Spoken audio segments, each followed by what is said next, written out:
Nation, the traditional custodians of the land upon which we meet today. Never ceded, always was, always will be Aboriginal land.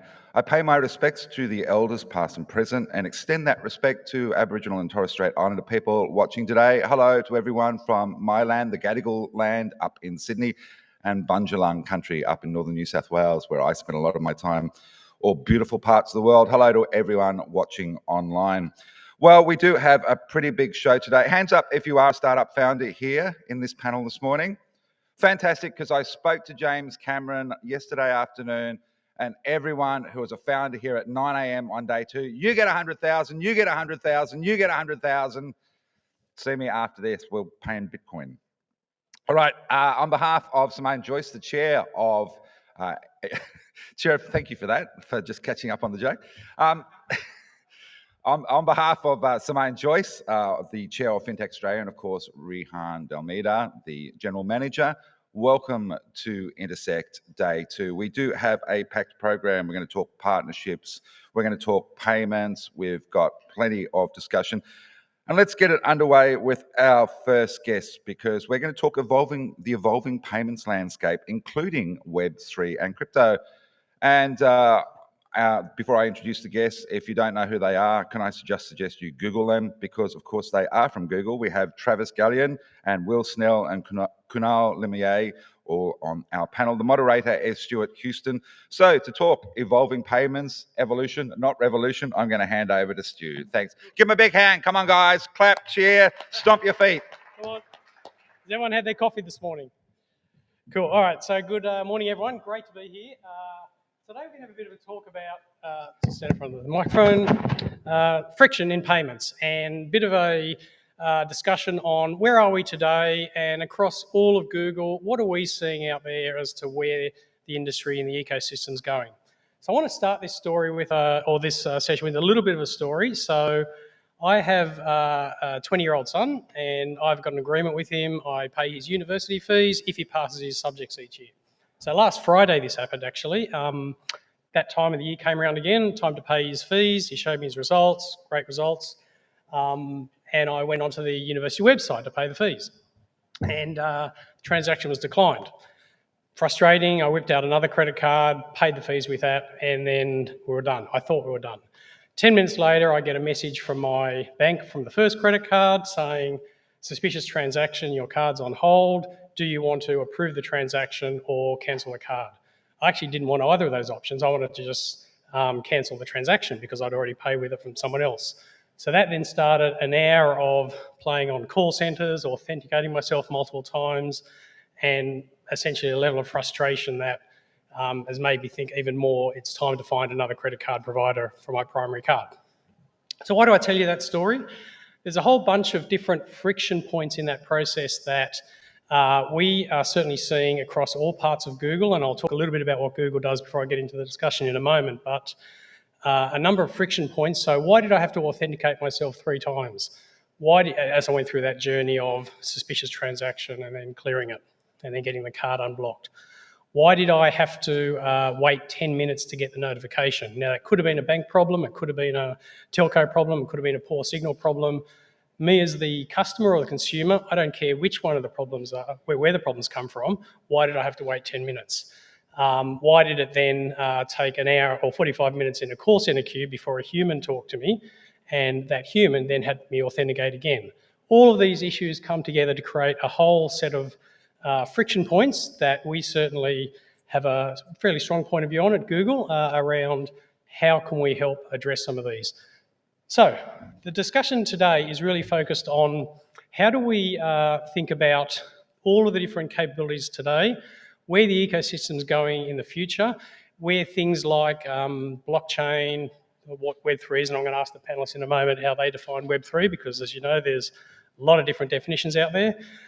What are all these different technologies and components going to mean if you put the consumer, whether that's an individual like you and I, whether it's a merchant, a business, if you put the end customer at the heart of the process, what is that going to mean for payments in the future when we think about all of the emerging technologies that are coming down the line? So Google's got a number of strings in the bow when it comes to payments. We're represented today from a number of different business units within Google, including the Google Pay business, where we really focus on our consumer engagements through products like Google Pay, Google Wallet, our merchant channels, so the Play Store, Google Maps, Google Search, etc. We're also doing a lot of work from our cloud business in enabling enterprises to then deliver our next generation payments capability. And they could be the large established banks or non-bank institutions, they could be startups, or they could be mature digital natives. And there's a number of Australian and local representatives in that community that we work with today, such as Airwallex, PayPal, and so on. So there's a lot of things that we've learned as we work with some of these industry participants and disruptors as we think about payments. One of the third area that we are just beginning to do a bit more work in now is supporting the payment rails providers. So this is, for example, SWIFT from an international payments perspective, and in India, UPI, so the digital real-time payments networks. There's a lot of interesting work if you rethink the process of customer engagement in payments. How can Google work within that ecosystem to make that a lot more frictionless for the end consumers? And then finally, the future. So when people think about Google, they think about innovation agendas and pure research and applied research in terms of some of the things that we work on that will hopefully help disrupt the industry at a global level down the track. So there's a lot of really interesting things that we're doing around the Web3 blockchain area that will over time begin to provide another set of transformation capabilities into the payment space. So with that, I'd like to introduce my three panelists. In fact, I won't introduce them because we've just done introductions. But what we have is representatives from three different parts of Google. So Will over here on the left looks as our head of payments ecosystems for Australia for Google Pay and Wallet. Kunal leads our FinTech practice here in Australia. And then Travis has an APAC CTO advisory role in helping set strategic transformation agendas. So I'd like to take a seat over here and ask some questions. We on? Yep, cool. All right, so I'd like to start with resilience. So most of the engagements that Google in our enterprise business in the cloud team works with end customers from a payments perspective usually begin with a major set of operational resilience issues. So major outages, they're in the press all the time, you know what I'm talking about here. And often the payments leads will be told by the board, the CEO, this is unacceptable, we don't want to have the reputational risk and so on. How are we going to deal with this? So we'll often get engaged at that early stage in helping advise where technology can help solve some of those resilience problems. So Travis, first question's for you. What are some of the technology factors that organisations should be thinking about in terms of capabilities today and into the future to address this resilience problem in payments? Yeah, absolutely. I think resilience is one of those things that is really closely tied to customer expectation. And if you look at the world of finances and real-time payments, real-time settlement, micro lending, immediate credit, all those things, customer expectations are moving to a world, much like they expect from services like Google, always on, always available, always performant. And with those customer expectations comes a responsibility to think about how to solve for resiliency in a really modern way. I think the biggest trend I've seen working with customers in navigating that space is the intersection of security and public networks. So if you think about the way that we've historically thought about securing financial transactions or what we normally think of as FinSys, those have been on private networks, and obviously those have a lot of good security guardrails around how you think about those dimensions of securing payments. And how do you intersect that with the scale, speed, and flexibility of global networks, where you have the broader internet capability? I think as we continue to evolve the security profile, and think about the intersection of those and driving more towards those public networks, in a secure fashion, you'll find the intersection and meet those customer expectations. Cool, thanks. So, Kunal, you work with a lot of our FinTech clients in Australia, small and large.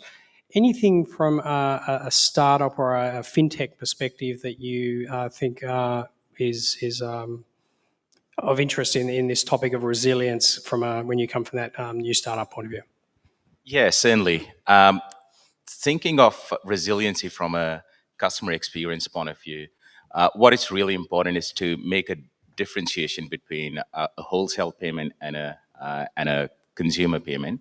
Especially on the consumer side, we're talking not only about backup and recovery and those things. That's almost a given, right? What we are talking about is customer having multiple options to make a certain payment. So if we think about a point of sale payment, being able to tap your phone, tap your smartwatch, or as a backup, if that is not working, using your gift card, MasterCard, whatever way of payment that you want to use, having that option to do that.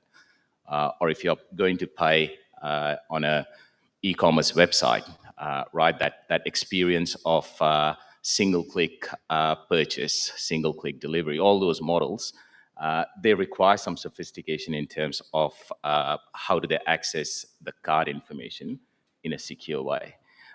Or the fallback plan, they could be using GPay or PayPal as an example. So that's purely from options, having multiple options for the customer. What is really important is actually baking in security into that experience and making it frictionless, right? So having biometrics on your mobile devices to protect your Google Wallet or any mobile wallet, to be honest. And on when you're using your desktop to make any purchase on a web platform, you want to be able to get information from your Google Wallet or any mobile wallet and provision that very easily or autofill that into a checkout experience. Make that frictionless. So those are two things that really stand out. Cool. Thanks, Kunal. So you talked about customer experience. I'm going to ask Will a question now, really focus on Google's overall mission of managing the world's information and making it universally accessible and the implications of that for our payments business. So Google, it does obviously have a very strong payments business here in Australia and globally. So in addition to being a provider to the industry, we're also a participant in the industry with all of the customer experience challenges, the regulatory requirements and so on that a payments provider needs to accommodate. So with that, Will, I'd like to first of all ask you to just share a little bit about the way we think about our Google Payments experiences today and a little bit about our strategy on where we're going with Google Pay and Google Wallet. And when you're answering that question, I'd really like to understand the perspectives both on how consumers and merchants in the ecosystem are driving our strategy. Sure. I think the best way to think about how we approach it at Google has a lot to do with the user-centric view of being helpful. So when you're going about your day, trying to make a payment in store, make a payment online, you are confronted with different points of friction. And one of the things that we can do as Google is surface the right information at the right time and take care of that for the users. This started off very much focused on payments with our product that when we first launched it, and it's now expanded beyond that. So now, when we're talking about connecting, say, merchants and consumers, it's not just a transaction, for example, as a payment. In many cases it is, but it could be, things like during the pandemic where you could actually add your COVID card to Google Wallet and helping provide useful information to people at the right time to help them get through their lives. That is pretty much the common thread that runs through our strategies, helping solve these challenges and make it more delightful when you go shopping online or when you transact in store. What we find is that our position in the ecosystem with these very large platforms like Chrome and Android is a unique one where we're able to connect consumers and merchants in a very powerful way. So, one example is Chrome Autofill. You mentioned it before. It's a pretty humble product when you think that it fills credit cards on Chrome. but it actually has a significant impact on merchants, on the number of people that can check out on their website, on the speed and safety and security. So there's a lot going on behind the scenes to enable these things, and sometimes they're not as obvious to the user, nor should they be. Cool, thank you. So when I introduced the session and talked about my experience last Friday paying my son's university fees, one of the issues that came up there was trust and authentication.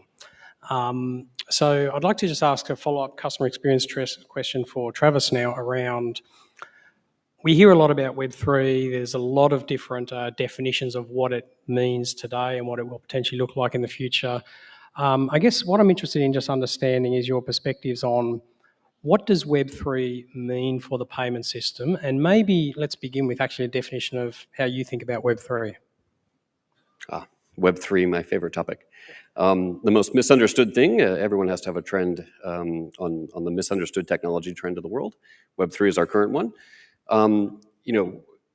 The way we look at it at Google is, if you think of the first generation of the internet or the web, it was very much a consumer-driven experience. So, you're consuming content, you're consuming information. The second one was really about community and interconnection and participation. So how do I think about social media or YouTube and modern version TikTok, and thinking about how do I participate. This third generation in Web3 is really all about ownership, and that's the new model that we're all looking at. And so the technology trends that back that are things like blockchain, of course, in the early days. And if you think through brokers and oracles and some of the stuff that's coming out now, those are some of the empowering technologies that are moving that drift towards ownership. For me, there's really two big topics that drive those user experiences. One is around data. And the importance of understanding who owns your data, what do you own and what do you relinquish back, and how do you think about the data ecosystem around the user, and continuing to consolidate those data ecosystems into something that provides value. And the second is really about identity. As you think about the ownership model, the combination of data and identity are really driving what the future of Web3 is going to look like, and excited to be part of that future. Cool, thank you. So let's have a little bit of a talk on that related topic around buy now, pay later.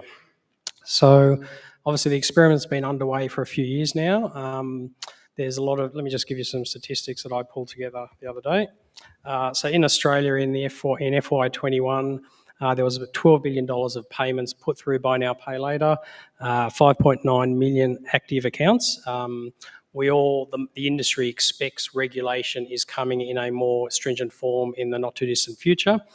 And of course, market caps for many of the pure play buy now, pay later startups are sort of down 80, 90%. So question for you, Kunal, given your work in the payment space and the broader FinTech space in Australia. I guess there's two parts to the question. So one is, what can we take away from the buy now, pay later experience of the last few years as it relates to payments? And then related to that, what's the next big thing in payments? The first part is easy, so let me try and cover that first. Buy now, pay later is going through its own challenges, right? Like we all agree, we all anticipate there is going to be some regulation in that area. So let's park that for a second. If you think of BNPL as a business model, what that has allowed companies to do, these buy now, pay later companies, is to acquire some incredible amount of rich data, right? So they're no longer getting the information that Kunal is spending $100 at Foot Locker. They are getting very specific information about the sneaker that Kunal is buying and the brand of socks that Kunal is buying. And the next week, Kunal is buying a gym membership at a local place. So there is an incredible insight that you can derive from this information. So you can build up interesting profiles for a customer. But we also have to be mindful that the buy now, pay later also has the merchant side information with them, right? So what products, what services that certain merchants are offering. So you think of buy now, pay later as a purely customer acquisition engine, which is how they started. They are very quickly pivoting into this model of driving some incredible personalized experiences, exclusive offers for their customers. So they're moving into this brand loyalty, driving more of a awareness towards a certain product, that kind of space. And it's really important to sort of acknowledge that evolution. The second part to your question was, what has that industry done? Is that if you think of buy now, pay later, it really collapsed two very different functions, which are short-term lending and payments, into a very seamless experience for the customer.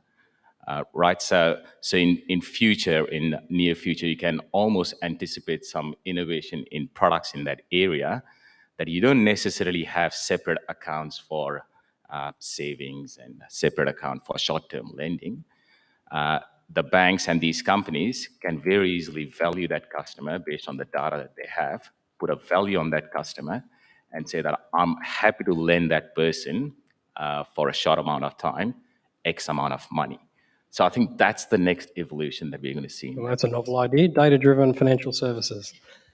Okay, so let's talk a little bit now. Thanks for that, Kanal. Let's talk a little bit now about micropayments, and in particular, the potential future that may evolve in Australia. And I'd like to pose this question to you, Will, and it's on the back of Google's experience in India, where in India today the stats say that per capita, and of course India is a very different structural setup to Australia in terms of population and distribution of city and rural and regional and so on. But per capita, I think it's close to 30 times the volume of digital payments in India versus in Australia. Google plays a significant role across a number of our business units, including the cloud business, the payments business that Will represents, and others in India, and is a significant participant in the digital payments network released by the Indian government, UPI, a few years back. So the question for you, Will, is given acknowledging the differences in market between India and Australia, what can we learn from the Indian experience as we think about the evolution of payments in Australia from a volume perspective, a value perspective, and so on?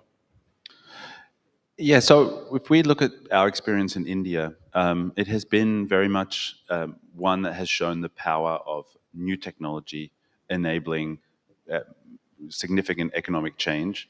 That came about as a result of introduction of UPI and of a very intelligent sort of system design that encouraged lots of different parties to participate.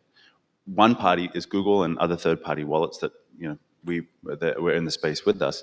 But it's pretty important to note that the way that the ecosystem grew so quickly is because there was this phenomenal sort of set of rules and systems and processes put in place. So it was designed to scale.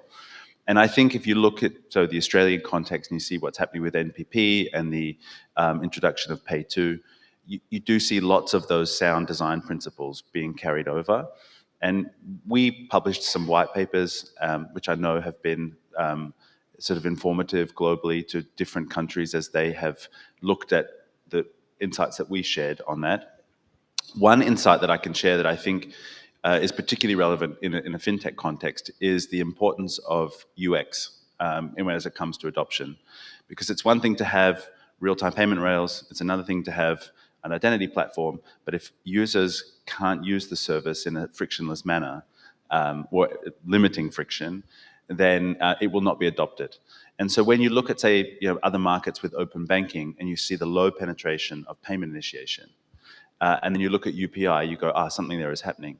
And from our perspective, one of the things that has really worked well is this sort of native experience where third-party wallets can initiate payments, but you don't have to go and have a redirect for every authorization. So it's secure, there's a lot of trust in the system, but users get it. And without that ability for it to be adopted at scale with delightful experience, it would not be the success it is today. I mean, I think earlier this year, they were averaging 5 billion transactions a month on UPI. And we're one participant, there are lots more. And I think that's probably something that I think resonates with a lot of fintechs who are laser focused on UX. Cool, thank you. All right, we're almost at the end of the time allocated for this session, so I'm going to finish up with a little bit of a future crystal ball session or crystal ball comment. So, of course, the next question I'm going to ask, I'm asking for people's personal opinions here. This is not representative of Google's formal position of what payments will look like in 2030. What I would like to ask each of the three panelists is, what's your view of what the payments industry will look like in 2030 in Australia? 1 minute each. Travis. Lucky first. I think payments is evolving quickly, and if you look at just the variety of financial instruments, Kunal was talking about micro lending and micro payments and the transition there, the broad space towards more integrated P2P and M2P stuff like we see with UPI. My philosophy would be if I look forward in Web3 and crypto and some of these evolving technologies and what they're empowering. Yes, in the immediate sense, that's decentralization and disintermediating the banks or your relationship with your bank to being one that you own more directly and independently. What I think that's probably going to start creating is a much more varied ecosystem by which a variety of financial instruments can be used to control your financial outcomes. And the trust and security that sits behind that will be much more individual, much more personalized. And so, if I looked out 10 years at the payments and fintech ecosystem, it's going to be a much more widely varied amount of very personal experiences around how you manage finance, how you manage your payments, and also a much more connected ecosystem. So as you think about what that might look like, think about bids or auctions, in a real-time basis for your payment dollars, as part of transaction fees. Or think about, very much real-time credit decisions that are happening, not just based on your credit worthiness, but based on, what merchants you're doing business with, what's your velocity of transactions look like, and how does that all connect together as an integrated data ecosystem. And I think that's really where the world is going. Cool, thank you. Kunal, what's your crystal ball say? Yeah, so I think the whole idea around or the trend around micropayments and almost near real-time settlement, that's just going to sort of keep gaining momentum. And where that is going to lead us is most likely towards very interesting business models, new business models that I don't think people have even thought about yet. Simplistically, I can think of, which is more near term, I think, is something to do with insurance. You get a basic insurance because you only drive your kids to school. But suddenly for a weekend, you have to go somewhere else. Being able to sort of get that extra insurance, and the insurance company is making that almost frictionless for you. So those are quite interesting business models. And I think by 2030, we're looking very far ahead, but you almost can see businesses outside of finance actually driving a lot of these experiences. So we all talk about super apps and everything, so don't know what's going to happen there, but I think that's where we're leading with this. Cool, thank you. And Will, last word from you. So I think when you look at payments, it's really a function of trust and technology. And it's pretty clear that both of those things will continue to be consistent, but change in the fact that trust will be enhanced and technology will be improved. So what that will unlock, in my personal opinion, is richer ecosystems of participants that have services offered in a micro fashion. So we all talk about embedded finance at the moment and what that is creating, but it will just continue. And the good thing about the Australian market is that there is some very thoughtful work going on in terms of the building blocks that will unlock that. If you think about payments infrastructure, et cetera, it really is coming. And I'm pretty optimistic about all the fintechs and the small companies that will see opportunities to develop and to build on this and really have huge success. Excellent, thank you. And with that, I think we are done. So appreciate everyone's attention this morning, and we'll be around for some time after this session. And if anyone's got any questions, please feel free to reach out to any of us on LinkedIn. Ladies and gentlemen, please put your hands together for Stuart, Travis, Will, and Kamal. And I know it's a very simple thing, but the autofill on the credit card on Chrome is absolutely fantastic. I had a personal experience the other week where I'm under pressure on a ticket website to get tickets to a concert for my son, And it's like, the clock is ticking. You've got 10 minutes. And I happened to be in Safari, and it was like, oh my God, I've got to get the numbers, and I got the numbers wrong. And it's like, and the first time around, it was like, I lost the tickets, which was like, I had to go back and do it again. So that simple process makes my life so much easier. So thanks to the Google team for that. A happy customer, absolutely. Well, it's time for our next panel as you guys come in and out. Come on in. Hello to the Maneuver team. I do think you should be handing out sunglasses with those t-shirts. A little bit bright on day 2 of Intersekt. Come on in for our panel. And where's Yish and the team? There she is. Great to see her. We're going to talk partnerships in just a minute. Guys, come on up, settle in, grab a chair. We will, of course, be breaking a couple of times today. We've got a break coming up for about 30 minutes at 10:30. We'll stop for lunch at midday and afternoon tea at 3:30 this afternoon. Hope everyone had a good day 1. Did you? Yes? Thanks, Jen. I got a yes from Jennifer. The rest of you were not here, or you just, as my kids say, mid. Was it a mid or was it a dub yesterday? No, you don't understand this language either, do you? All right, guys, settle in. And let's start our next panel. I have to say, well done too for starting on time today. I think that's the most impressive thing we've achieved today. We were running 30 minutes late to kick off yesterday. We made up some time, but it was a great day. Okay, we're going to talk true partnerships to help accelerate time to value. And our panelists today are Mark Hansel from Shape, Anthony Jones from Visa, and Yish Ko from Kit, the children's finance app that's recently launched. Great to see startup founder here. The very exclusive Yolanda Redrup is here from the Australian Financial Review. Please put your hands together and give them a big welcome. Over to you. All right, thank you everyone. We should have quite an interesting panel for us today. First of all though, Mark, wanted to extend a congratulations to you. Shape is officially a finalist for the AFR's Most Innovative Companies Awards in the Banking, Finance and Super category, so congratulations. Mark, I did want to start with you. The theme of today's panel is sort of, accelerating time to value through partnership, but I thought it would benefit everyone in the room to get a bit of an overview of what you all do really. So hoping you can start us off giving us an overview of Shape, when it was founded, what it does, that sort of thing. Perfect. Thanks, guys. We launched the Shape business just over 2 years ago now, with the aim of bringing together a range of financial experiences, primarily anchored in transaction accounts, bank transfers, card issuing, and bringing them together into a single ecosystem and allowing our clients to access them through a single integration.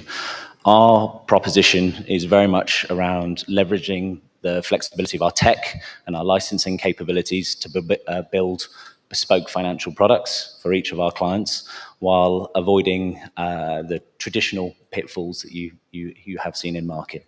Those are the things like delivery of commodity products, slow, expensive, inefficient time to market, and ultimately delivering something that is far more bespoke, far more tailored to that end customer experience that you're all looking for. Wonderful, thank you. All right, Ish, hoping you can tell us a little bit about the backstory to Kit, and when the bank, first started working on it, and how it all sort of transpired after the CBA decided to sort of shut down, I suppose, the long-running Dolomites program. So the story starts in June 2021. In my role as head of portfolio at X15, I had the opportunity to pitch to the X15 Investment Committee and really identified an opportunity that, given COVID and the rise of cashless, we needed a completely digital way to help parents teach their kids about money. And X15 was the best vehicle because trying to develop something from scratch that was really about kids and going really deep on financial capability and rethinking that whole thing. X15 was just that perfect vehicle for that. So we got funding, kicked that off and launched our beta a couple of months ago. Wonderful. Well, we've got plenty to discuss when it comes to the launch of Kit. But Anthony, before we get into that, you're head of digital partnerships. Tell me a little bit about what that role actually involves and if it was a role that even existed a decade ago. It's a really good point, Yolanda, actually, because if you go back a decade, digital partnerships within Visa did not exist. So we're going back about 6 or 7 years that we started to form out this part of our business. And it was really because we listened to the reaction from our customers, and particularly those fintechs that were coming through and looking for card issuing for the very first time. And the feedback was that Visa was difficult to deal with. They didn't know where to go. They didn't know which team to interact with. They didn't know which individual in particular market to work with to be able to build out their solution. So digital partnerships was really built out to give them that initial point of contact. But then, of course, you need to back that up with the ability to streamline them through the process. So we launched then FinTech Fast Track, which was a way of engaging with FinTech community, helping them through the regulations, getting licensed, helping them get to a position where they could launch their first product.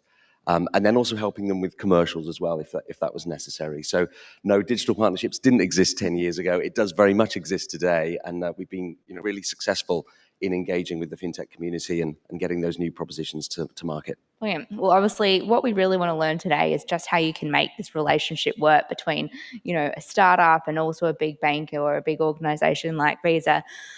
To put it in perspective, I was talking to an investor I knew yesterday, and I was telling them I was doing this panel today, and I was like, oh, it's all about, how you can make those relationships work and, accelerate that time to value, as we've said. And they're like, you can't. And I was like, well, let's find out if we can.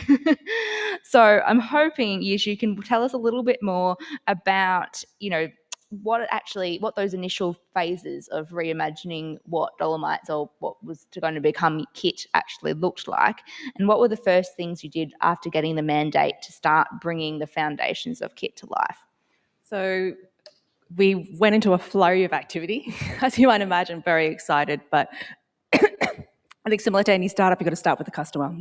So, sorry, I'm going to cough.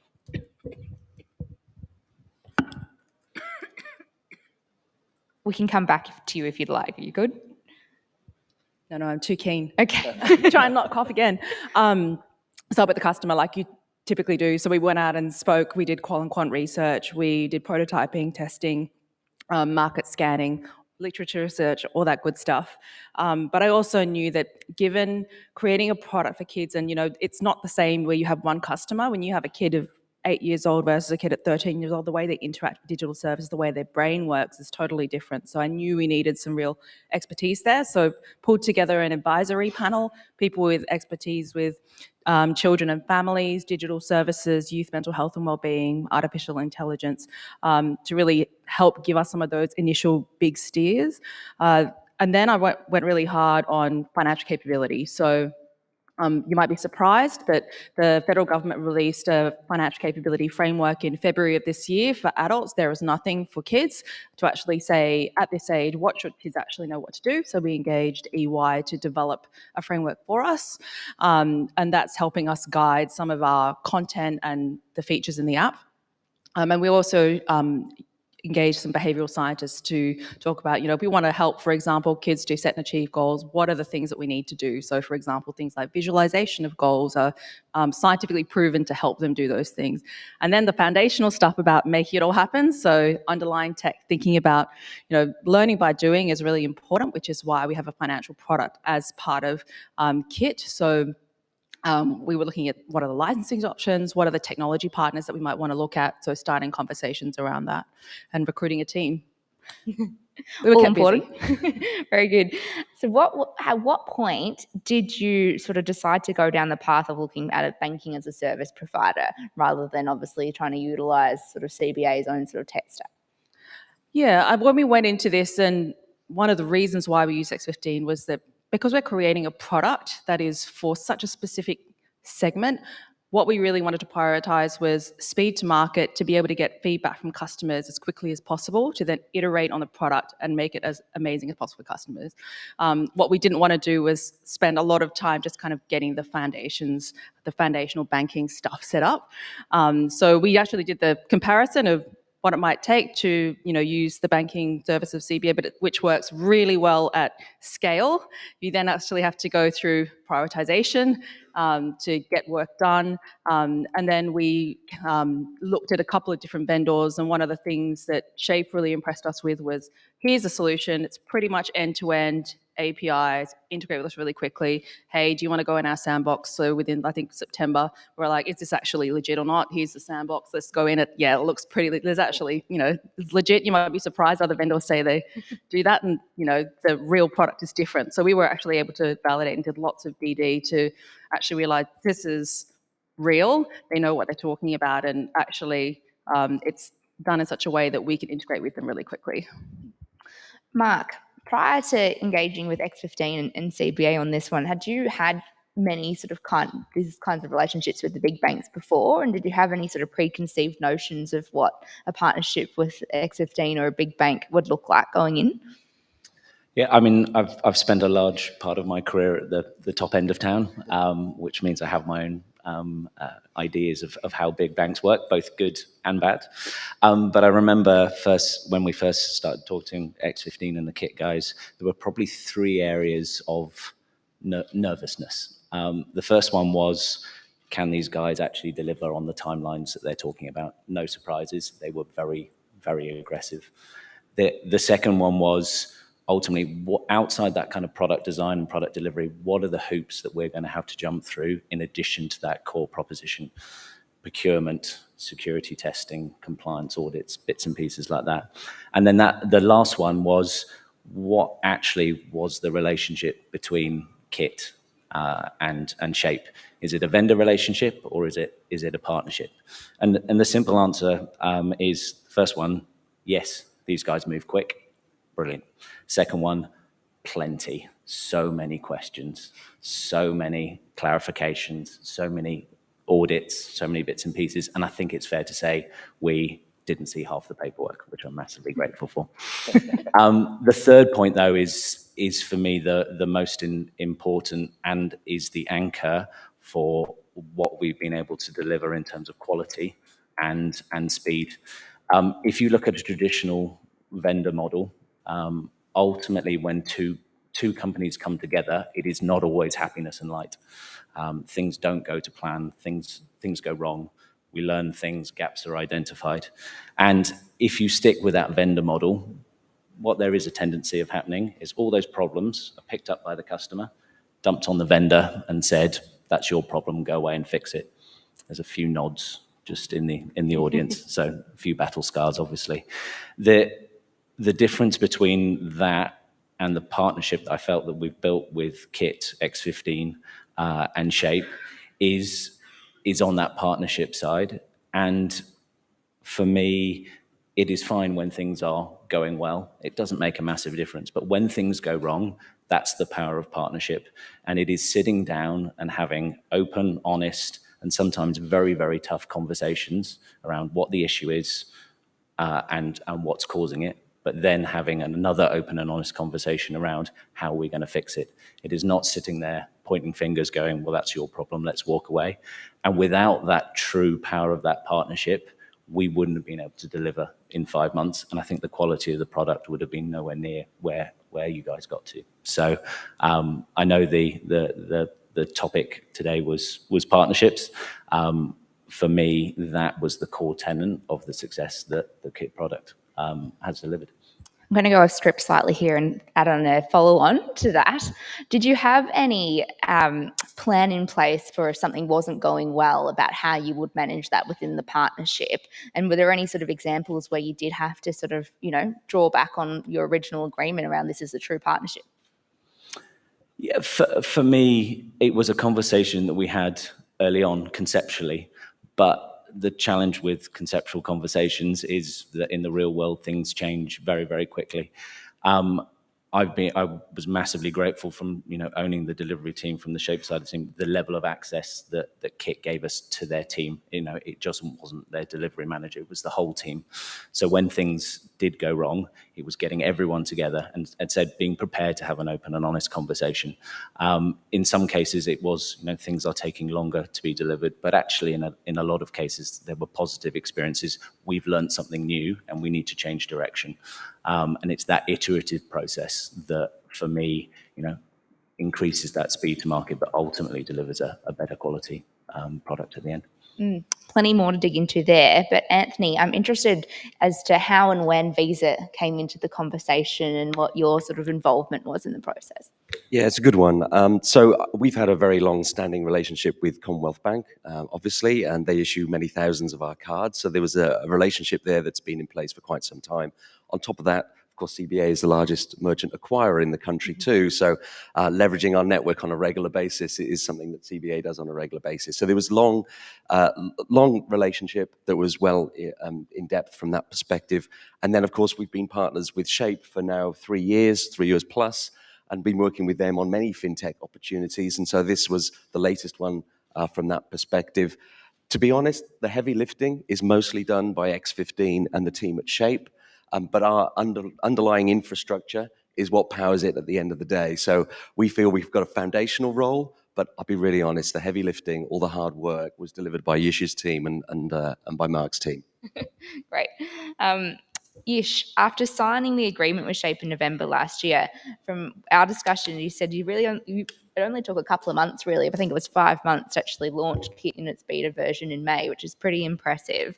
Given there was also the Christmas period, that's very quick turnaround. Tell us a little bit about how you actually got it to market that quickly, and if you would have been able to do it if you'd made a different decision and had utilized sort of the CBA tech stack rather than going down the banking as a service route. I definitely think that the way that the Shape platform is orchestrated really helped us get to market quickly, and Shape really lent in. So they've got a retail offering, and so they really helped us learn, went through our UX, for example, and helped us, in places, or watch out here, or, think about how you might design it here. So they really lent in and helped us, and that really accelerated the design of our own app. And the other thing that worked really well to kind of do it that quickly was very close communication. I think, like Mark was saying before, we all got a Slack, all the different teams kind of talking to each other. It's kind of the engineers all talking to each other directly. When you don't have handoffs where it's like, I need to talk to this team who then needs to get back to me, that's when things really start to slow down. But when people are just sort of working flat hierarchy, just working together on the problem and everyone's pitching in, it just works really well. Mark, you can give us some context, being the sort of FinTech in the conversation. Is 5 months actually quick? It's pretty quick, to be fair. And there are always aspirations from the conversations we've been having over the last couple of days. People always want to know how quick can you get. And we've been lucky enough to date with our clients in market not to be critical path. I think it's fair to say we've also got some clients in our pipeline that may push us over the next 6 months. We will see. But I mean, underlying for me, the speed for speed's sake is probably slightly a fool's errand. We've talked about time to value rather than how quick can we get in market, because they are fundamentally different questions. And sometimes it is our role as a company to sit down with our clients and work through what a realistic timeline is, rather than can we do this in 6 weeks. Sometimes that goes down like a lead balloon, I won't lie, but ultimately giving our clients the tools and the education to make informed decisions is absolutely key. Mark and Yish, I'm hoping you'll both answer this one. What did value look like to both of you in this partnership? What did value mean? Ooh, that's a deep, meaningful question for the second day of Intersekt. For us, one of the big sort of uncertainties going into this as X15, being a venture builder is, what is it like relying so heavily on another organization that is a startup itself? And so the value that Shape has really brought to us is not just the close partnership that we have, but it's the ability to get ourselves into the hands of customers really quickly. Like what we've learned from a couple of months in, we're super clear from the customers that are using our app where we need to go now. Whereas, before you're building it, it's very nice in a vacuum to think this would be nice and this would be nice and this is what customer research says, but there's nothing like customers actually using the product and saying, this is what I want. Yeah, Mark. fair. I think for us, there is always that internal validation of, can we do this? We knew when we took on this project, it was going to be a big ask, and actually seeing these guys successfully deliver is massive. But demonstrating that we can walk the walk, and deliver against what we said we can do. But it still boils down to is if you look across the Shape team, the exciting bit is the product that X15 deliver. That's what we're looking for, seeing how it's received in market, getting in there, being part of the beta testers, seeing the feedback from customers. That, rightly or wrongly, is the thing that generates the excitement in the company, and is the ultimate measure of value for me. Anthony, you sort of said at the very start of the conversation that a role like yours didn't exist a decade ago. So I'm hoping you can walk us through some of the changes that have taken place in the big financial organisations in the last decade that have enabled relationships like this to form, and where a big organisation can actually effectively collaborate with a startup. Yeah, and look, it's really interesting, and reflecting on the experience of being at Visa, and also seeing our 15,000 global clients and how they react to this, and many of them are large financial institutions, but typically all large institutions in this space are focused on building or buying. And it's really only this relatively recent emergence of partnership that's come through it, realizing that you can't deliver all of the capabilities that you need to your customers alone. You don't have time to build it all. Getting prioritization to build things is challenging. There are lots of other BAU work that needs to be done, which often hampers that innovation approach. So partnership is starting to evolve, and I think this is really interesting, the way that it's been described here today by Yish and Mark, is that realization that you can't do it yourself, outsourcing, but then making yourself easy to work with. And I think this is really important for financial institutions, including ourselves, to make sure we've got that gateway. We've got that open door so that clients can come to us, so prospective clients and fintechs can come and engage with us, and then make sure that you've got the right framework to see them through that. So whether that's going through compliance, whether that's through risk and security, and being realistic about what can be achieved from a fintech perspective, and like I say, putting that framework in place. And then also even the legal process. There are an awful lot of fintechs that wither on the vine, waiting for financial institutions to be ready for their partnership. And I think what we've heard here with X15 is that they've adapted that approach so that they can work quickly and swiftly with new partners like Shape. And even the fact that you're sharing Slack teams, I mean, that's huge. 5 years ago, financial institutions were not allowing the transference of data between a large FI and a fintech. And now you're seeing that adoption. It's not completely widespread. And we'll take a look in the rearview mirror in a couple of years and find out whether this was a true start of a movement. But I feel like we're going to see a lot more of this, where large banks are actually going to leverage other issuers to deliver their product and some of their services and solutions, because it's quicker, it's easier, and it's far less expensive. So it's a really exciting time, and it applies to us as it does to large FIs as well. Yish, it'd be remiss of me not to ask, can you tell us some metrics about how Kit's actually going now it's in market? Yeah, it's still early days. We set out to get 5,000 parents and children, and we're just about at that mark now. We're seeing some really encouraging results. So to measure product market fit, which is, the thing we wanted to get out of our beta, we're measuring the Sean Ellis score. So if you're not familiar with that, it's how disappointed would you be if you didn't have this product, and the typical threshold is 40%. So as of the end of August, we've got 57% from kids, so they really would be super disappointed if they didn't have it, and 39% for parents. So pretty encouraging, but still we get lots of feedback from customers from our Facebook groups, etc., that we know we've got lots more to work on. Awesome. And I want to open up to the floor for questions in a minute, but before we do that, another question for both you and Mark. If you had to summarise in a couple of key points, what were the absolute sort of key things that meant that the partnership worked out and was successful? Should I take this one first? For me, if you kind of go through the the process. It is upfront, clearly defined proposition, the North Star that you're trying to deliver to. It then ties in beautifully around your capability to execute on that. And without sounding too cliched with the title of this piece, that partnership is the linchpin that brings everything together. For me, what will be interesting over the next few months is, we've got to this stage where you're live in market. But as you said, we don't stop there.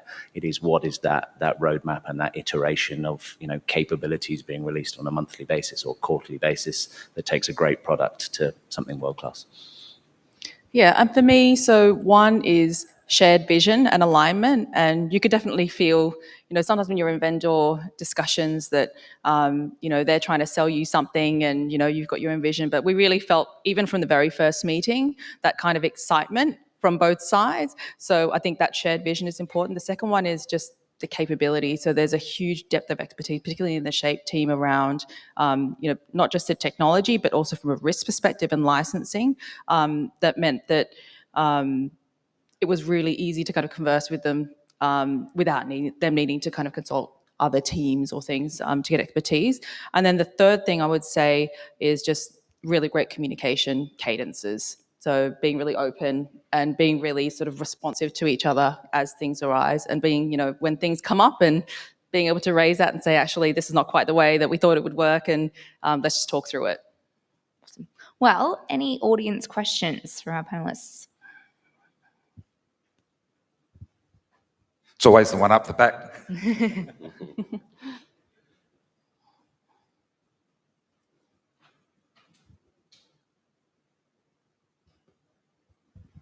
Hi there, thanks for sharing that story. I think it's really nice to hear that when partnerships go right. Questions for Mark and for Yish. Mark, you mentioned earlier that there's people that have been in the audience that have had some battle scars in the past, and obviously with that brings in a little bit of reluctance from a commercial structure perspective. So how do you sort of create a commercial structure in place that gives people a bit of confidence that there's going to be a safety net in case things go wrong, but also acknowledge the fact that you're developing something new, there's a lot of ambiguity, there's a lot of iterative development and approach, but how do you do it in a way where it feels like there's skin in the game for both sides, there's shared outcomes and shared risks, but if things don't go well, that there's a commercial construct that protects people from suffering more future scars? Yeah, it's a good question, and for us, it's a balance. If you look historically across the market, for us, it's been too conservative. You're asking for $1 million up front before you've actually done anything. So our approach is a little bit different. Yes, to set up a product is time, effort, resources, and there needs to be that financial safety net. But it doesn't have to be in the hundreds of thousands, the millions of dollars. That's too far. But ultimately, you also got to have a construct that incentivizes both people to get into market and to be successful. So the balance for me is, yes, you need that safety net of upfront cost and to cover those upfront costs, but the structure of your commercial agreement needs to be layered that when the product's successful, everyone is successful. If you go too far the other way, it just creates effectively challenges to the dynamic and a misalignment of priorities. Any other questions from the audience? All right. Well, have a think. You probably have another couple of minutes, but Anthony, I've got another one for you before we wrap up. I'm interested in your thoughts on what plays out in the sector over the next 18 months. We're probably taking a bit of a broader view here, but we've seen already quite a bit of, so we've seen some neobanks either collapse or be bought in the last sort of 2 years. I'm interested to know, particularly given the funding market environment and, prices falling in terms of valuations, tighter fundraising conditions, does that mean we're going to see more partnerships emerge between banks and startups, or does it mean we see, more M&A activity? What do you think plays out over the next 18 months? Yeah, it's a good question, and I wish I knew exactly what the future holds over the next 18 months. What I would say is the founders that we talk to are now far more focused on their burn rate than ever before. They know exactly how many months of finance and funding they have, and they are really planning for 2 years from where they are today. And what that means generally is that they are now focusing on their core products and on their core market. and not necessarily looking to build additional capabilities at this point in time. So it's all about scaling at this point. I recently sat down with one of our large FinTech clients, substantial size, but they have these similar kind of requirements around what does the future hold for them. And their strategy was really simple. It just had 2 items on it, and it was increase revenue and reduce costs. And that was it. That is their strategy. And everything they do at this point in time is focused on one of those 2 elements. And if it's not, it doesn't get on the roadmap. So I think if you're not thinking like that at this moment in time, you really should be. Sure, you can deliver through partnerships. Building yourself is incredibly expensive and time consuming. And so if you are a FinTech, there are an awful lot of off-the-shelf capabilities that you can tap into. And I'm thinking along the lines of loyalty solutions and processing platforms, for instance, that you can leverage rather than building it yourself. Even if your long-term goal is to build, maybe partnership today makes more sense, and then put the building aspect on the back burner until maybe things look a little bit brighter. So focus on revenue, focus on reducing costs. Sage advice. And on that note, we are out of time. So thank you very much, Anthony, Yish, and Mark. Thanks very much. Ladies and gentlemen, please thank Yolanda as well.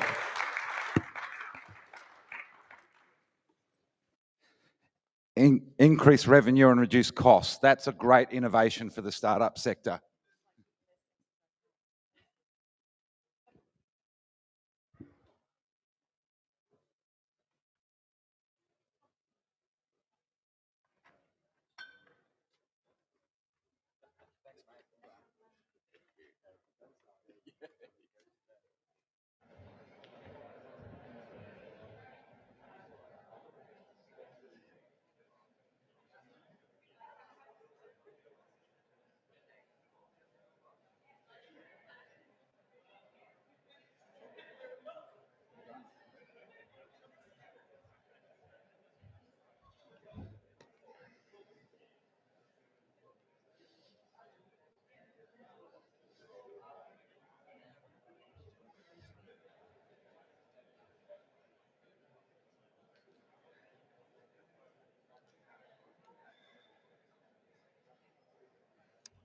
All right, everyone, come on in for our final panel before we break for morning tea. Because we're going to talk digital assets. Gemma, good to see you. Gemma Acton is going to be our moderator today. It looks like you're about to become one of the Teal Independents. I love that dress. Come on up, guys. Come and settle in while I introduce you.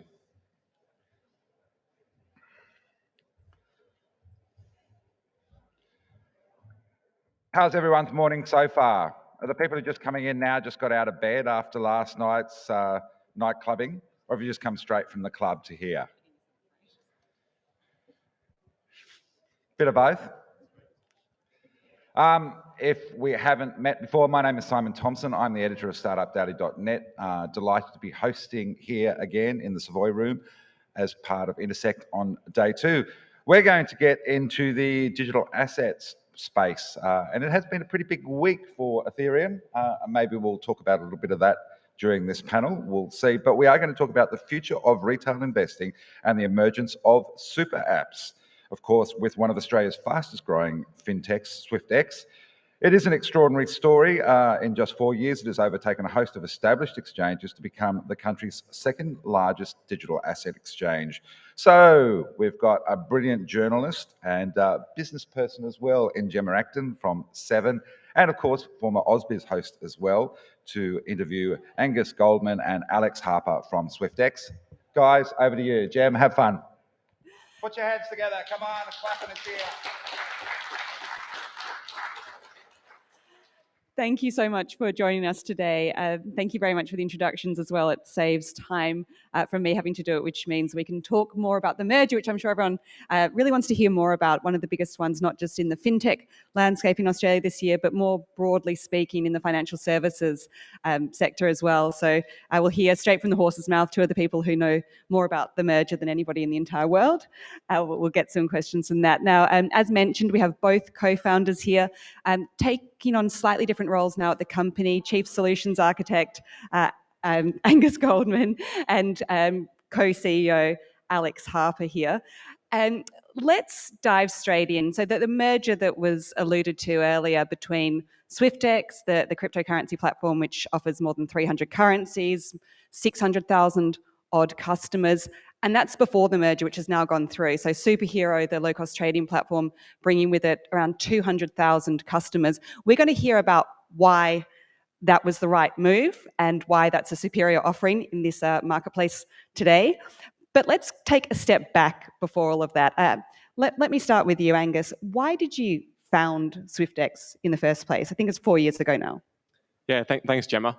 So I think to understand how we or why we started SwiftX, we've really got to take it back to where both Alex and myself came from prior to that.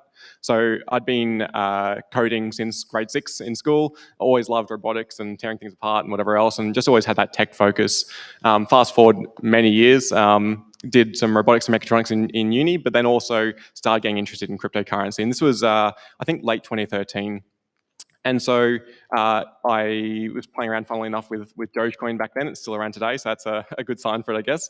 But I was involved in the trading aspect of it and working out, what is this thing and how can we also use the underlying technology.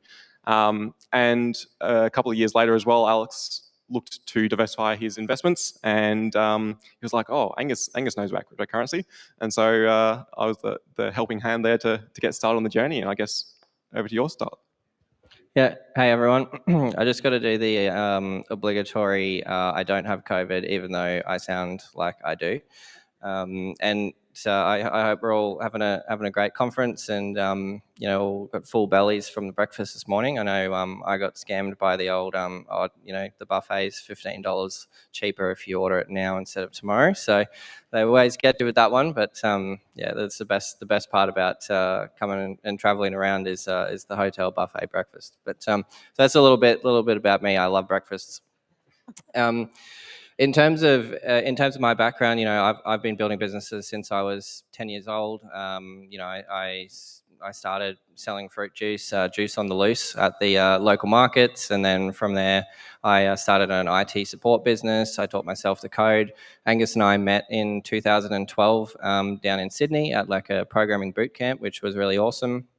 And actually, earlier this year, we got to launch and run our own boot camp up in Brisbane. So it was really close to home to be able to sort of give back that experience that we once had. So from there, I also started a credit card payments platform. Had a lot of great experiences there. It was sort of my first startup. Then I built a managed services IT company. So you can sort of see where we're going with this. We've experience with technology and finance, and I've been investing since a young age as well. 2017, I wanted to get into crypto. As Angus said, he was my mate that knew all about it, helped me get started, and I guess sort of identified quite a few problems in the way that the offerings were available to Australians at the time, and Angus can probably talk to some of the things we wanted to solve there.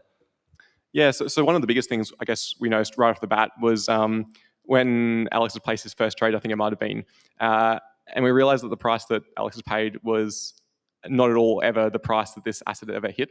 And we kind of questioned that. It was like, how come Google or the charts are saying one price, but you paid another price? And it really got us thinking about what's actually going on here. And the long and the short of it was that the liquidity was just not there in Australia. Like you've got these fragmented markets literally all across the world, and you don't have this centralized location to be able to access the best of all of them. So you've effectively got to be on every single exchange to try and get to the best price. And so that was probably the main driver that we had there. There was also a lot of other things like, even the fact that Alex needed to, reach out to me to know where to start. It was not very intuitive to get started. Didn't really know what you're looking at. The language was, quite foreign. And so really understanding how to interact with the platform in the first place. And so, I don't know if you want. Yeah, and I guess beyond all of those actual, those sort of issues that we ran into as consumers of cryptocurrency investing in Australia, we also sort of take a step back and think, why did we start investing in crypto? And for us, it was to crypto is not the only thing that we invest in, and it was to build a strong financial future. And so I guess that's the mission that we are on now, which is to set out and make it more accessible for everyone to sort of achieve that vision that we had for ourselves, and are well along that path. So I guess that probably leads into the next set of questions.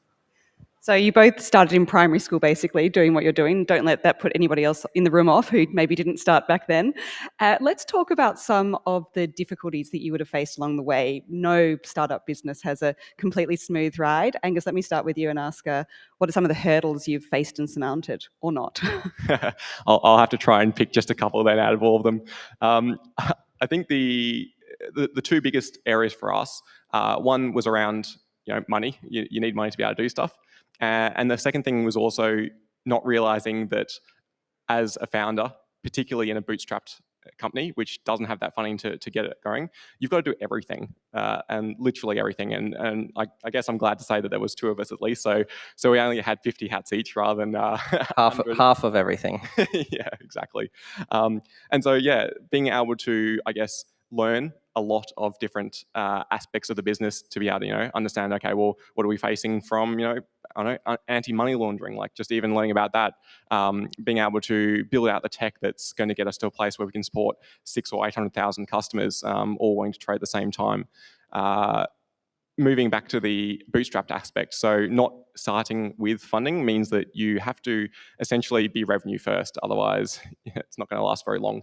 And so from the trading that we'd done in crypto, we'd essentially sat there, looked at each other and was like, do we build a business or do we put a mortgage down on a house? And obviously, you know the answer to that question today. But taking that further, you've got to be able to keep on building that revenue first and really make that the focal point of everything you do. And the strategies behind that we put in place was, well, the revenue comes from your consumers, right? Your users who are using platforms. So you've got to be obsessed with them and really drive forth every single piece of value that you can to them, because then they can reciprocate that benefit back to you as well. Highest rated exchange in Australia on Trustpilot. And yeah, look, certainly from my perspective, the journey that I've had to go on from, I guess, founder to CEO. I did a course with BDO, and special shout out to Mark Orchard, who hopefully is watching. Hey, Mark. That program was really crucial to helping me develop and also meet and network and connect with super experienced and capable people. So it's really been a huge personal development challenge for me to go from being the guy that is running around building the thing or half of the thing to the guy that is building the thing that builds the thing. So you no longer are writing code or posting Facebook ads. You need to be inspiring the people, providing direction, and that's an incredibly challenging journey to go on, let alone to do it in the space of like 18 months. When we scaled up from less than 50,000 customers to over 500,000. So that's definitely been, and I'm still struggling with that journey today. I would say being completely open and vulnerable on that. It's such a challenge to adjust your mindset and just continue to grow with the company and with the people. And certainly I think the key thing that I've learned and really recognized through this process is, and being fortunate enough, is to attract and retain really incredible people to the business that know more about everything that you can learn from and grow from. So we've got some really great experienced people on our executive team who just I see as all mentors to me rather than people that I sort of tell what to do. So it's been a really difficult but liberating experience for sure. Yeah, it's a really important point. As a company grows, the leadership's role really evolves from being all about product, all about evolving that, to managing so much of it. So how to allocate that and to make sure that you're doing the right job and you've got the right people in place to look after it as well. Let's talk about the merger now. So 4 years that SwiftX has been around. It was pretty early on in your journey, but also Superhero's journey, Superhero being founded in the same year, that the idea of a merger came up. Talk to us about how those discussions got off the ground and when the concept was actually floated. Yeah, well, it was actually, we first met the superhero team down here at Intersekt last year. So plug to Intersekt, and shout out to Tommy here down the front row. Put your hand up, mate. So Tommy, certainly set off that relationship when down here. I'm sure probably at least half of you in this room have already met him. The guy certainly makes his way around and is very charismatic. So, that's where I guess the relationship kicked off. We've certainly been following the superhero journey from when they launched. I'm sure many of us probably found it difficult to not notice the insane amount of advertising across the bus stops. There was a pretty heavy campaign done there. So, we followed that journey, and it, I guess, over the last sort of 12 months, when we sort of started shifting our focus to being more than just a cryptocurrency exchange, we started talking to people in the industry across equities. Seemed to be like the most sensible sort of first step, and we're also seeing international peers doing similar things. So we sort of reached out to Superhero, and we'd also seen in the media that they were looking at adding, their customers were asking to be able to trade crypto on their platform, and so we sort of just started talking, and then it became clear that we had a shared vision for the future of creating this sort of investment platform for people to grow their wealth. We wanted to make it fair, better access, better pricing, all that sort of stuff. So it just sort of started coming together pretty naturally that it made sense that rather these two independent brands that have been very successful in their own rights, going out there fighting against each other to build the same thing, that it's actually in the probably in the best interests of the consumers as well, that we actually unite together as a stronger powerhouse to deliver the vision that we're both on. Let's talk about the concept of a financial super app. If you think of somewhere like China being the most obvious example, customers are really familiar with this concept and it's just woven into their everyday lives. But we're starting to see the idea of a financial super app develop outside of China, particularly in the US. How comfortable, Angus, let me ask you this one, are customers getting with the concept of a super app? Yeah, I think the value that a super app provides is being able to have all that accessibility in the one place, and that comes with a bunch of different facets that provides value back. So whether that's from having like the same kind of interface, so that it's easy to be able to transfer knowledge between different product categories, unified reporting, that the customer support that can be just excelled at and delivered across each different stream, I guess, of the platform. There's a lot of different areas where bringing that under the same umbrella really adds that value. And it also provides, I guess, accessibility in that you don't need to know about the third and the fourth and the fifth platform to be able to join up to and get just a little slither of each portion. You have that at your fingertips effectively, and you can move towards that. Yeah, and I think the other thing is that having an ecosystem of products allows you to really deliver more value to customers, and our plan as we continue to grow is that we are focused on investment first, but what we want to do is then add complementary services to that to sort of add to the experience for the customer. For example, we got to focus right now on crypto. We're looking at how does equities, connect in with that. There's a future of tokenization across cryptocurrency, which we're really interested to sort of keep our eye on and sort of be involved in. Whether tokenizing real world assets and all that sort of stuff. So that's our core focus, and then we want to expand to create more utility within the platform. So, for example, payments. And potentially sort of like banking, so you can get your get your salary paid into your bank account, and then we can set up automatic investment systems and all that sort of stuff. So these things exist currently, but there's it's kind of challenging to set it all up, and you've got to go to all the different right places and actually understand what you need to do. So a big focus for us will be to educate our customers on what building a diverse investment portfolio might look like. Obviously not giving them financial advice, but certainly giving them the tools and the knowledge that they need to make the right decisions to build their own financial future. I think it was only exactly 3 months ago, pretty much today, that the merger was announced. So a lot's happened in that time, but clearly a lot still to do. When do you expect the full integration to have taken place? Geez, that's a really hard question to pressure. answer. I mean, with I don't know how many people have been through mergers before, but there's certainly a lot of moving pieces to bring together, whether that be regulation, culture, technology. All these things need to be considered. Certainly, from a regulation perspective, we're very conscious that Superhero is a regulated business, and currently SwiftX is an unregulated business. So it's not uncommon for businesses to offer both regulated and unregulated products. But what's really important to us is that we preserve the regulated business and that continues to operate in that exact way.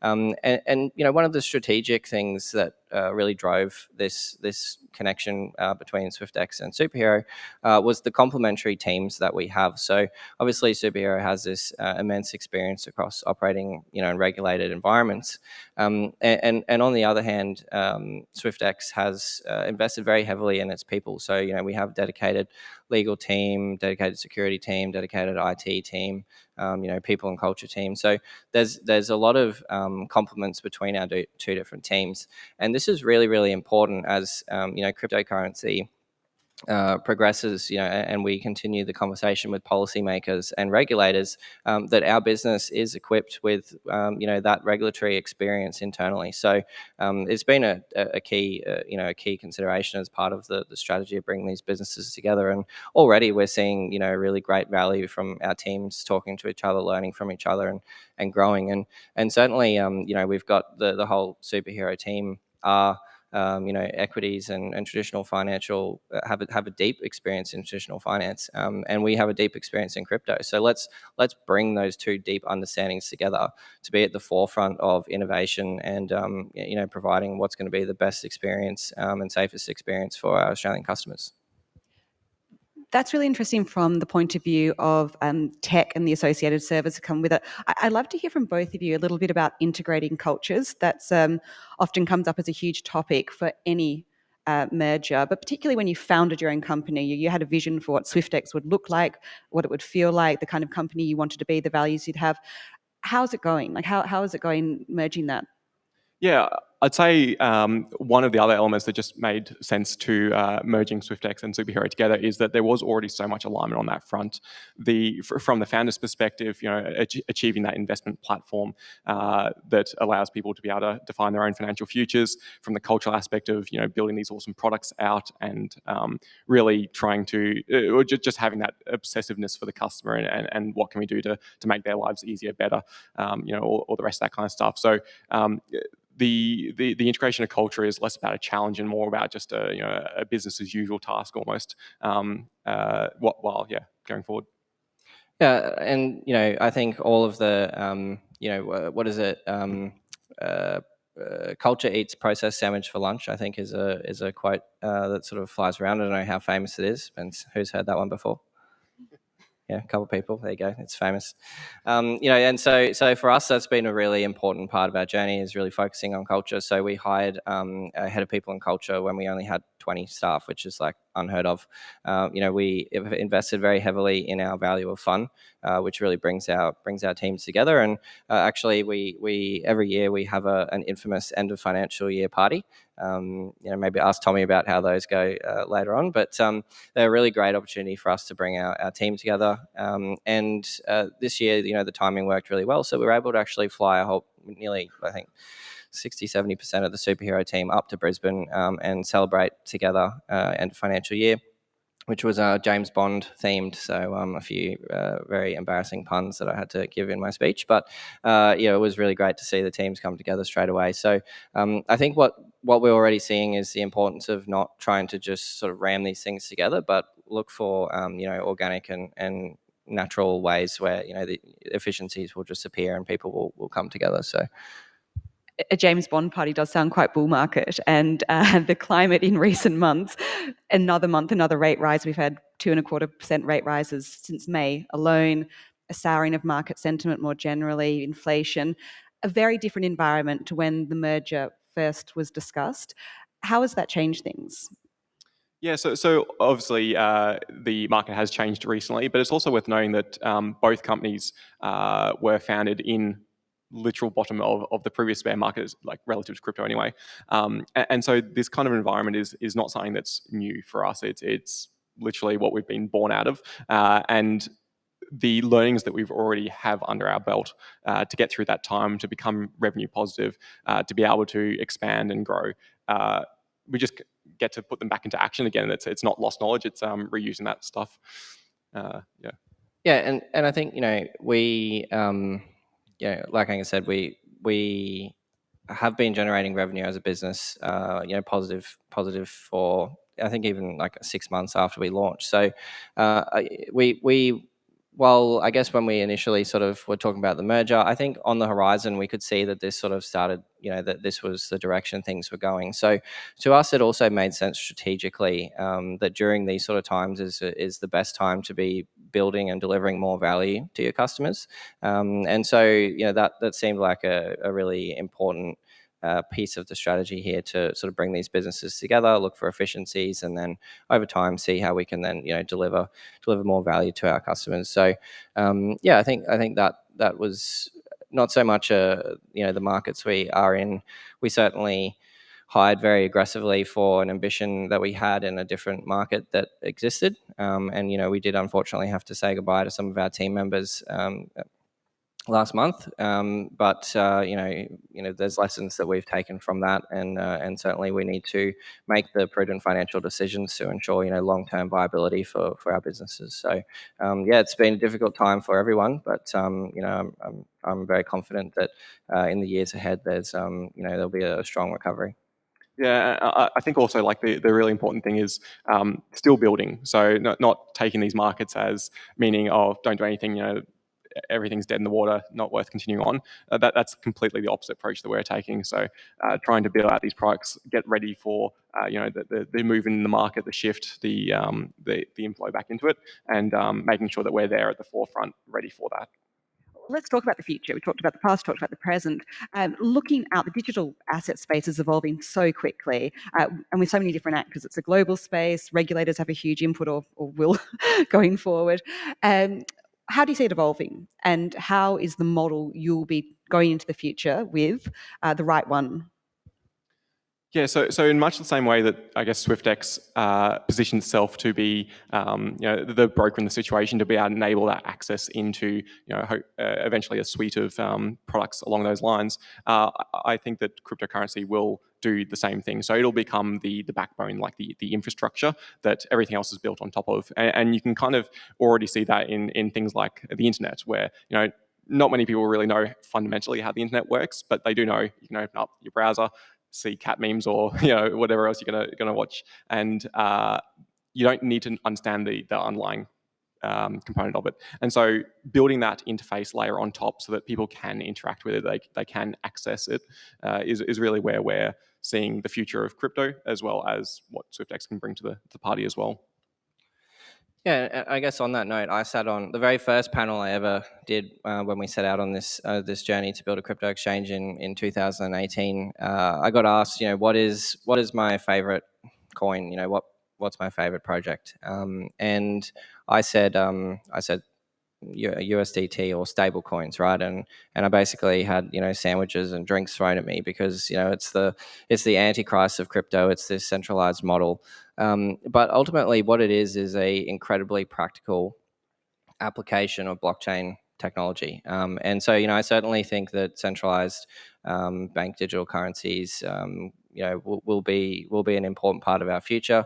I got nothing to hide, so I'd love to be able to just press a button and the government knows exactly every single thing that I've ever spent my money on, and my taxes are just done for me. So maybe that's not exactly how it's going to work out, but there's certainly lots of potential, I think, of this sort of blockchain driven monetary system. And then second to that, Angus mentioned that I think there'll be a consolidation of cryptocurrency exchanges. So I guess what's the problem that Angus sort of explained at the beginning about sort of the liquidity, meaning that prices in Australia were like equal to prices in other countries and that sort of stuff was a core fundamental problem that we set out to build. So there's two different types of cryptocurrency exchanges, I guess. You have brokers and then you have like peer-to-peer exchanges. And there's certainly, a value in both of those different models. But what we see is that every time a new peer-to-peer cryptocurrency exchange spins up, it fragments the liquidity capabilities across the particular market. So it's going to be really important, I think, to see consolidation across that space. And this is where brokers can really add value because we can source liquidity from multiple different locations. We can create more choice for customers in terms of the different assets. We can build capabilities on top of it, for example, like demo trading, which is a feature that you can get on SwiftX. We have bundles, we have multi-buys, you can swap assets. So this sort of brokerage layer on top really can allow us to build and innovate really cool stuff for our consumers. And so I think that's certainly where we'll continue to focus as the industry matures. I think that'll be a key development over the next few years. We're just about out of time. We have 1 minute to go. And there's been so much written and said about your businesses. We've heard so much about your businesses. There's very little online about either of you and your background. So I'm going to do a really rapid fire round of questions. Keep answers brief, a couple of seconds. I'm going to go Angus, Alex for all of them. Angus, if you weren't doing this, what would you be doing? Fighter jet pilot. Is that realistic or is that a If I pipe wasn't dream? if I wasn't in tech, then yes. Can you fly a plane? Not yet. Okay. Alex?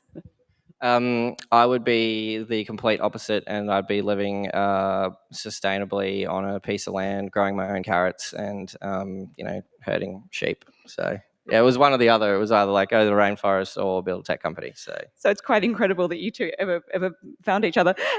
Hidden talent, Angus. Statistics just stick in my mind, so I'll have numbers for you. Oh, brilliant. Yeah, the guy literally thinks in numbers. I'm incredibly good at wielding cutlery because I have this weird hate for greasy fingers, especially greasy fingers on cutlery. So you'll catch me eating pizza, pies, ribs, chicken wings, all with a knife and fork. So watch me get in there. Angus, if you could instantly become an expert in something, what would it be? For learning, I think, like an expert learner, be able to That's cheating. take that in, but then also be able to distill it down. We've got a finite time here, so the best thing I think we can do is learn and then be able to provide what we know back to everyone else. Yeah, I'm gonna fully nerd out here and say like physics. I want to build rockets and fly in space, and it sounds very Elon Musky, but the guy's a little bit off rails, so not like him. But understanding physics, I think, allows you to solve so many cool problems. Renewable energy, like medicine, space. So yeah, I just love that at school, just blowing shit up. Two extremely ambitious people here, so I think not far from the last we've heard from both of them. Please join me in thanking Angus Goldman, Alex Harper for joining us today. And thank you for being here as well. Thanks, Gemma. And thank you so much, Gemma Acton, for that fantastic interview. I tell you what, on the farm, you're obviously going to have to build a runway so we can come around on the Gulf Stream and sort of park it on the lawn to eat the carrots. All right, guys, we are going to take a half-hour break for morning tea, so feel free to head outside.